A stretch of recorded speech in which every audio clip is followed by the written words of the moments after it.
Hi friends, എല്ലാവർക്കും നമസ്കാരം. Welcome to magic recipes. നമ്മളിന്ന് ഉണ്ടാക്കാൻ പോകുന്നത് ചില്ലി ബീഫാണ്. ഒരു ഇൻഡോ ചൈനീസ് ഡിഷാണ് നമ്മളിന്ന് ഉണ്ടാക്കുന്നത്. അതിന് വേണ്ടിയിട്ട് ഞാനിവിടെ ഒരു 1/2 കിലോളം ബീഫ് ഇതുപോലെ ചെറിയ കഷ്ണങ്ങളാക്കി സ്ലൈസ് ആയിട്ട് മുറിച്ച് വൃത്തിയാക്കി വെച്ചിട്ടുണ്ട്. ഇത് നമുക്ക് കുക്കറിലേക്ക് മാറ്റാം. കുക്കറിൽ ഒരു വിസിലാണ് നമ്മളിത് വേവിച്ചെടുക്കേണ്ടത്. ഉപ്പിട്ട് കൊടുക്കാൻ പാകത്തിന്. 1 ടേബിൾ സ്പൂൺ അളവിൽ സോയാ സോസ് ഇട്ട് കൊടുക്കാം.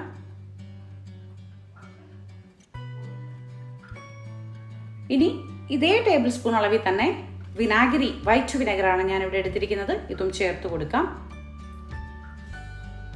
നല്ലപോലെ മിക്സ് ചെയ്ത് ചേർക്കാം.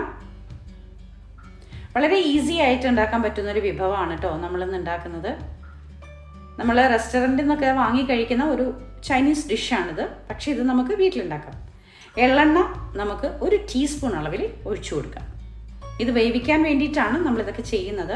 പിന്നെ കുക്കറിൽ വേവിക്കുമ്പോൾ ഒരുപാട് ഉടഞ്ഞു പോകുന്ന രീതിയിൽ വേവിച്ചെടുക്കരുത്. ഒരൊറ്റ വിസിൽ മാത്രം കേൾപ്പിച്ചിട്ട് ബാക്കിയുള്ള വേവ് എയറിലിരുന്നിട്ട് അതിൻ്റെ ആ ഒരു വിസിലിൽ എയർ ഉണ്ടാവുമല്ലോ, അതിൽ തിങ്ങി നിന്ന് തന്നെ വേവിച്ചെടുക്കാം.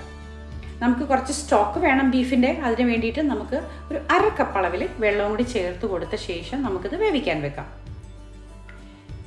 ഒരു വിസിൽ വന്നു, അതിൻ്റെ എയറൊക്കെ പോയി. ഇനി ഞാൻ തുറന്ന് നോക്കട്ടെ. നല്ല പാകത്തിന് കിട്ടിയിട്ടുണ്ട്. നമുക്ക് ആവശ്യത്തിനുള്ള, അതായത് നമുക്ക് ഈ ഡിഷ് ഉണ്ടാക്കാൻ വേണ്ടിയിട്ട് പാകത്തിന് വേവേണ്ട അളവിലാണ് നമുക്കിത് കിട്ടിയിരിക്കുന്നത്. ഇനി ഇത് നമുക്കൊന്ന് ഫ്രൈ ചെയ്തെടുക്കാനുണ്ട്. അതുകൊണ്ടാണ് നമ്മൾ ഒരു വിസിലിൽ തന്നെ ഇത് എടുത്തിരിക്കുന്നത് കേട്ടോ കുക്കറിൽ. നമുക്കിനി ഈ സ്റ്റോക്കിൽ നിന്ന് പീസെല്ലാം എടുത്ത് മാറ്റാം. എന്നിട്ട് നമ്മൾ ഈ ബീഫിൻ്റെ സ്റ്റോക്ക് സൂക്ഷിച്ച് വെക്കാം. അത് നമുക്ക് ഈ ഡിഷ് മിക്സ് ചെയ്യുന്ന സമയത്ത് ആവശ്യമുണ്ട്. നമ്മളിതിൻ്റെ പീസെല്ലാം എടുത്ത് മാറ്റി അതിനുശേഷം നമുക്ക് കിട്ടിയ ബീഫിൻ്റെ സ്റ്റോക്ക് നമുക്ക് മാറ്റിവെക്കാം. കണ്ടോ, ഇതും മാറ്റിവെക്കാം. ഇനി നമുക്ക് ഇൻഗ്രീഡിയൻസ് കുറച്ച് എടുക്കേണ്ടതുണ്ട്. വെജിറ്റബിൾ ഇൻഗ്രീഡിയൻസ്, സോസുകൾ വേണം. അതിന് വേണ്ടിയിട്ട് ആദ്യം തന്നെ ഞാൻ സവാള, ഒരു വലിയ സവാളയാണ് ഇവിടെ എടുത്തിരിക്കുന്നത്. കുറച്ച് കട്ടിയിൽ തന്നെ സ്ലൈസ് ആയിട്ട് കട്ട് ചെയ്തു. സ്പ്രിംഗ് ഒനിയൻ്റെ ഗ്രീൻ പോർഷൻ എടുത്തിട്ടുണ്ട്. ഒരു ക്യാപ്സിക്കം. പിന്നെ നമുക്ക് ഒരു 1/2 കപ്പ് അളവിൽ ചിക്കൻ്റെ സ്റ്റോക്ക് വേണം. ചിക്കൻ്റെ സ്റ്റോക്ക് ഞാനിവിടെ ഉണ്ടാക്കിയിരിക്കുന്നത് മാഗിയുടെ ചിക്കൻ സ്റ്റോക്ക് നമുക്ക് വാങ്ങിക്കാൻ കിട്ടും. അതൊരല്പം ചൂടുവെള്ളത്തിലേക്ക് ഇട്ടിട്ട് ഒന്ന് മിക്സ് ചെയ്ത് ചേർത്ത് നേരത്തെ തന്നെ വെച്ചു. പിന്നെ സോസ് വേണം. സോയാ സോസ് 1 ടേബിൾ സ്പൂൺ അളവിൽ, red chilli sauce 1 table spoon അളവ്, ഓയിസ്റ്റർ സോസ് 1 ടേബിൾ സ്പൂൺ അളവ്, 2 ടേബിൾ സ്പൂൺ അളവിൽ ടൊമാറ്റോ സോസ്. ഇത്രയാണ് സോസ് വേണ്ടത്. പിന്നെ നമ്മുടെ പച്ചമുളക് ഒരു 8 എണ്ണം, സ്പ്രിംഗ് ഒനിയൻ്റെ വൈറ്റ് പോർഷൻ, ഇഞ്ചി ഇതുപോലെ സ്ലൈസ് ആയിട്ട് കട്ട് ചെയ്യുക, വെളുത്തുള്ളി ഒരു 2 അല്ലി. ഇതൊക്കെയാണ് നമുക്ക് വേണ്ടുന്ന ഇൻഗ്രീഡിയൻസ്, വെജിറ്റബിൾ ഇൻഗ്രീഡിയൻസ്. ഇനി നമുക്ക് ഈ ഒരു സംഭവം ഉണ്ടാക്കി തുടങ്ങാം. നമ്മുടെ ചില്ലി ബീഫ് ഇതുണ്ടാക്കാൻ വേണ്ടി ഇതുപോലെ ഒരു കടായി വെക്കുക. അതിലേക്ക് നമ്മൾ എണ്ണയാണ് ഉപയോഗിക്കുന്നത് കേട്ടോ. വെളിച്ചെണ്ണയോ സൺഫ്ലവർ ഓയിലോ വെജിറ്റബിൾ ഓയിലോ ഒന്നുമല്ല, നല്ല എള്ളെണ്ണ. അതാണ് നമ്മളിവിടെ ഉണ്ടാക്കുന്നത്. ഇത് ഫ്രൈ ചെയ്യാൻ വേണ്ടിയിട്ട് ഉപയോഗിക്കുന്നത്. എണ്ണ ചൂടായ ശേഷം അത്യാവശ്യം 2-3 ടേബിൾ സ്പൂൺ അളവിൽ എണ്ണ ഒഴിച്ചു കൊടുത്തു. അത് ചൂടായ ശേഷം നമ്മളിവിടെ വേവിച്ച് വെച്ചിരിക്കുന്ന ബീഫ് എണ്ണയിലേക്കിട്ട് അത്യാവശ്യം നന്നായിട്ട് ഗോൾഡൻ ബ്രൗൺ ആകുന്നത് വരെ ഫ്രൈ ചെയ്തെടുക്കാം. നല്ല ഫ്ലെയിമിൽ വെച്ച് തന്നെ ഫ്രൈ ചെയ്യണേ. ഡീപ്പ് ഫ്രൈ ആയിട്ട് പോവണ്ട, പക്ഷെ എന്നാൽ കൂടിയും അത്യാവശ്യം ഒരു ഗോൾഡൻ ബ്രൗൺ കളറാണ് നമുക്കിത് കിട്ടേണ്ടത്. വളരെ ഈസി റെസിപ്പിയാണ്. ഇതിന് കുറച്ച് സോസിൻ്റെ ആവശ്യമാണ് നമുക്കുള്ളത്. കാരണം ഇത് ഇൻഡോ ചൈനീസ് ഡിഷ് ആയതുകൊണ്ട് തന്നെ നമ്മൾ എപ്പോഴും ചൈനീസ് ഡിഷ് ഉണ്ടാക്കുമ്പോൾ അതിൻ്റെതായ ഓതൻറ്റിക് രീതിയിൽ നമ്മൾ ഉണ്ടാക്കുമ്പോൾ കുറച്ച് സോസിൻ്റെ ആവശ്യങ്ങൾ വേണ്ടി വരും. പിന്നെ നമ്മൾ നമ്മുടേതായ രീതിയിൽ, അതായത് ഇന്ത്യൻസിൻ്റെ രീതിയിൽ ചെറിയൊരു മാറ്റം വരുത്തി ഉണ്ടാക്കുന്നുണ്ട്.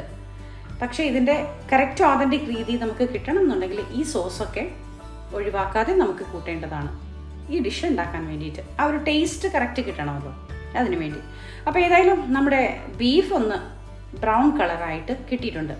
കണ്ടോ, ഈ ഒരളവിലാണ് നമുക്ക് ബീഫ് കിട്ടേണ്ടത്. നമുക്കിതെല്ലാം ഒന്ന് കോരി മാറ്റാം. കാരണം നമ്മൾ ഇതേ കടായിൽ തന്നെയാണ് നമ്മൾക്കിതിൻ്റെ മിക്സിങ് തയ്യാറാക്കേണ്ടത്. അപ്പോൾ നമ്മൾ ബീഫെല്ലാം ഫ്രൈ ചെയ്ത് കിട്ടിയതെടുത്ത് മാറ്റി വെച്ചു. അതിനുശേഷം ഈ കടായി ഒന്ന് കഴുകിയെടുക്കാം.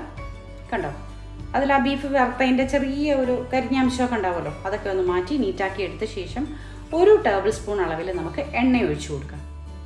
എണ്ണ ചൂടായ ശേഷം നമ്മളിവിടെ അരിഞ്ഞു വെച്ചിരിക്കുന്ന വെളുത്തുള്ളി 2 അല്ലി, അത് ഇതിലേക്ക് ഇട്ട് കൊടുക്കാം. കൂടെ തന്നെ നമുക്ക് ഇഞ്ചി ചേർത്ത് കൊടുക്കാം.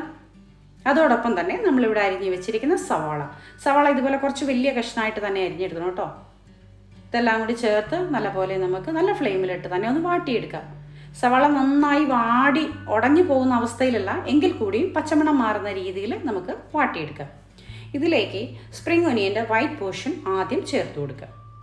ഇതെല്ലാം കൂടി ചേർത്ത് നല്ലപോലെ മിക്സ് ചെയ്യാം. ഇനി നമുക്ക് സോസ് ഒന്നൊന്നായിട്ട് ചേർത്ത് കൊടുക്കേണ്ടതുണ്ട്. ആദ്യം തന്നെ നമ്മൾ സോയാ സോസാണ് ചേർത്ത് കൊടുത്തത്. സോയാ സോസ് ചേർത്ത് കൊടുത്ത ശേഷം നമുക്ക് ബീഫ് ഇട്ട് കൊടുക്കാം. നമ്മളിവിടെ വേവിച്ച് ഫ്രൈ ചെയ്ത് വെച്ചിരിക്കുന്ന ബീഫ് ഉണ്ടല്ലോ, അത് ചേർത്ത് കൊടുക്കാം. എല്ലാം കൂടി നന്നായി മിക്സ് ചെയ്യാം. പിന്നാലെ തന്നെ നമുക്ക് റെഡ് ചില്ലി സോസ് ഇട്ട് കൊടുക്കാം.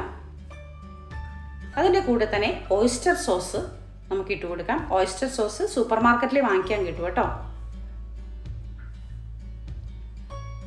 അതോടൊപ്പം തന്നെ നമ്മൾ ടൊമാറ്റോ സോസ് അതും ചേർത്ത് കൊടുത്ത് നല്ലപോലെ മിക്സ് ചെയ്യാം. നന്നായി മിക്സ് ചെയ്ത് ചേർത്ത് നല്ല ഫ്ലെയിമിൽ വെച്ച് തന്നെ നമുക്ക് ഈ സ്റ്റോക്ക് ഒഴിച്ചു കൊടുക്കാം. ചിക്കൻ്റെ സ്റ്റോക്ക് നമ്മൾ എടുത്ത് വെച്ചിട്ടുണ്ടല്ലോ, ആ സ്റ്റോക്ക് ഒഴിച്ചു കൊടുത്ത് നന്നായി തിളപ്പിക്കാം. തിള വന്ന ശേഷം ക്യാപ്സിക്കം ഇട്ട് കൊടുക്കാം. ക്യാപ്സിക്കം എപ്പോഴും നമ്മൾ ലാസ്റ്റ് സ്റ്റേജിലാണ് ഇടുന്നത്, കാരണം ക്യാപ്സിക്കത്തിന് അധികം വേവില്ലാത്തത് കൊണ്ടൊന്ന് വാടി കിട്ടിയാൽ മതി. അതുകൊണ്ട് തന്നെ ക്യാപ്സിക്കം നമ്മൾ ലാസ്റ്റാണ് ഇട്ടത്. അതിൻ്റെ പിന്നാലെ തന്നെ നമുക്കൊരു കാര്യം ചെയ്യാം. നമ്മളിവിടെ എടുത്ത് വെച്ചിരിക്കുന്ന ബീഫിൻ്റെ സ്റ്റോക്ക് ഇട്ട് കൊടുക്കാം. കണ്ടോ, എല്ലാം കൂടി ചേർത്ത് നല്ലപോലെ മിക്സ് ചെയ്ത് കൊടുക്കുക. അതിനുശേഷം നല്ല ഫ്ലെയിമിൽ വെച്ച് തന്നെ നമുക്കിത് തിളപ്പിച്ചെടുക്കാം. ഇത് തിളച്ച് വരുന്ന ഈ സമയം കൊണ്ടിട്ട് 1 ടേബിൾ സ്പൂൺ അളവിൽ നമുക്ക് കോൺഫ്ലവർ എടുത്തിട്ട് കുറച്ച് വെള്ളത്തിൽ മിക്സ് ചെയ്തെടുക്കാം. കോൺഫ്ലവർ മിക്സ് ചെയ്തത് നമുക്കിതിലേക്ക് ചേർത്ത് കൊടുക്കേണ്ടതുണ്ട്. ഇതൊന്ന് തിള വരുമ്പോഴേക്കും. അപ്പോൾ ഇത് തിളക്കുന്ന സമയം കൊണ്ട് നമുക്ക് കോൺഫ്ലവർ വെള്ളത്തിൽ കലക്കി വയ്ക്കാം. തിള വന്ന ശേഷം നമ്മൾ ഈ മിക്സ് ചെയ്ത് വെച്ച കോൺഫ്ലവർ ഒഴിച്ചു കൊടുക്കാം. അതിനുശേഷം നല്ല ഫ്ലെയിമിൽ തന്നെ നന്നായത് തിളപ്പിച്ചെടുക്കാം. ഒരു 2 മിനിറ്റ് നല്ല ഫ്ലെയിമിലിട്ട് തന്നെ നമുക്ക് തിളപ്പിക്കാം. കാരണം അതിലൊന്നും തിക്കായിട്ട് ആ സോസിൻ്റെ മസാലയൊക്കെ ഒന്ന് പിടിച്ച് വരേണ്ടതുണ്ട്. പച്ചമുളക് ഇട്ട് കൊടുക്കാം. പച്ചമുളക് അധികം വെന്തൊന്നും വരേണ്ടതില്ല കേട്ടോ. അതുകൊണ്ടാണ് നമ്മൾ ലാസ്റ്റ് സ്റ്റേജിൽ ക്യാപ്സിക്കവും പച്ചമുളകൊക്കെ ഇതിൻ്റെ ലാസ്റ്റ് സ്റ്റേജിൽ തന്നെ നമ്മൾ ചെയ്യുന്നത്. എപ്പോഴും ചില്ലി ബീഫ് ഒരു 3 സ്റ്റെപ്പായിട്ടാണ് നമ്മൾ ഉണ്ടാക്കുന്നത്. ആദ്യം ഇത് വേവിക്കുന്നു, പിന്നെ അത് ഫ്രൈ ചെയ്യുന്നു, പിന്നെ ഇത് സോസിൽ മിക്സ് ചെയ്ത് എടുക്കുന്നു. അങ്ങനെ 3 സ്റ്റേജിലാണ് നമ്മൾ ഈ സംഭവം ഉണ്ടാക്കുന്നത്. ഏകദേശം നല്ലപോലെയൊക്കെ തിളച്ച് ഒരു 2 മിനിറ്റോളം തിളച്ച് അതിൻ്റെ സോസൊക്കെ നല്ല ഒരു തിക്കായിട്ട് നമുക്ക് കിട്ടിയിട്ടുണ്ട്. കണ്ടോ, നല്ലൊരു ടെക്സ്ചറിൽ നമുക്കിത് കിട്ടിയിട്ടുണ്ട്. ഇനി ഇതിലേക്ക് നമുക്ക് കുറച്ച് സെസ്മി സീഡ് ഇട്ട് കൊടുക്കാം. വെളുത്ത എള്ള് എന്ന് പറയില്ലേ, ആ ഒരു സംഭവം നമുക്ക് ഇട്ട് കൊടുക്കാം. ഒരു പിഞ്ച് അളവിൽ മതി കേട്ടോ. കണ്ടോ, ഇതുപോലെ ഇതിൻ്റെ മേലേക്ക് ഇട്ട് കൊടുക്കാം. വളരെ ഈസി ആയിട്ട് ഉണ്ടാക്കാൻ പറ്റുന്ന ഒരു ഡിഷാണിത്. എല്ലാവർക്കും ഇഷ്ടമാണ്, വളരെ ഇഷ്ടമാണ്. ഫ്രൈഡ് റൈസിൻ്റെ കൂടെ നൂഡിൽസിൻ്റെ കൂടെയൊക്കെ കഴിക്കാൻ പറ്റുന്ന വളരെ ടേസ്റ്റിയായ ചില്ലി ബീഫ് നമ്മളിന്ന് തയ്യാറാക്കിയിട്ടുണ്ട്. അപ്പോൾ ഇതെല്ലാവരും ഉണ്ടാക്കി നോക്കുമല്ലോ. ഇഷ്ടപ്പെട്ടാൽ ലൈക്കും ഷെയറും കമൻറ്റും തരാൻ മറക്കരുത്. സബ്സ്ക്രൈബ് ചെയ്യാത്തവർ ഒന്ന് സബ്സ്ക്രൈബ് ചെയ്യണം കേട്ടോ. പിന്നെ പ്രത്യേകമായിട്ട് എനിക്ക് താങ്ക്സ് പറയാനുള്ളത് നമ്മുടെ ചാനലിൽ ഒരുപാട് നല്ല കമൻറ്റ്സ് ഇടുന്ന ഒരുപാട് വളരെ സ്നേഹത്തോടെയുള്ള കൂട്ടുകാരോട് ഒരുപാട് താങ്ക്സ് ഉണ്ട് കേട്ടോ. അപ്പം വീണ്ടും ഇതെല്ലാം ഞാൻ പ്രതീക്ഷിക്കുന്നുണ്ട്. തിരിച്ചും എല്ലാവർക്കും സ്നേഹം നിറഞ്ഞ സപ്പോർട്ട് ഉണ്ടായിരിക്കും. അപ്പോൾ ഇതെല്ലാവരും ഉണ്ടാക്കി നോക്കുമല്ലോ. Thank you very much.